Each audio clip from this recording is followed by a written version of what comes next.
Hi mga Beshi Wap! So for today's video, pupunta nga kami sa cemetery sa May Apalit kasi death anniversary ngayon ni Tito Alan. So ayan, nandito na kami sa mismong cemetery and ayan ang mga sisterette ko. Ayan, so after 1 year and a half yata nagkita-kita ulit kami.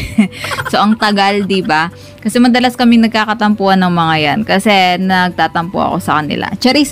Pero yun nga mga Beshi Wap, gumala kami, nakarating kami sa Plaza Apalit, then pinuntahan namin si late grandma and grandpa. O, diba? Ayan, so nandiyan kami sa Blue Madonna Cemetery and after namin dyan is nagkaayaan na mag-samji. Ayan, so nandito kami sa samjihan ni Mengay. Ayan, so nasa Menjo kami. And grabe, first time ko dito, kahit taga-Apalit ako, first time ko matry yung samjihan niya. Ang sarap, grabe, as in walang tapon. Sobrang sarap lahat. So, yun, napamukbang tayo ng very light lang naman kasi not in the mood ako dyan because I have my period. You know, wala akong ganong kumain.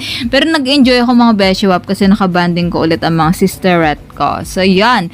Yan sila. Tignan yung mga itsura nila. O, diba? Iba-ibang lugar yung mga yarn. O, diba? Kain sila ng kain kasi nagutom kami. Sobrang init sa labas. Buti na lang aircon yung samjihan ni Mengay. So, Mengay, baka naman next time collab tayo. Charis. Pero yun lang mga Beshi Wap. So, subscribe on my YouTube channel, Katie's Vlogs, TikTok, Katie's Vlogs, Instagram, Katie's Vlogs. Also, please follow my FB page, Katie's Vlogs. Lahat naman, Katie's Vlogs. Yun lamang po. Thank you for watching. Bye, mga Beshi Wap!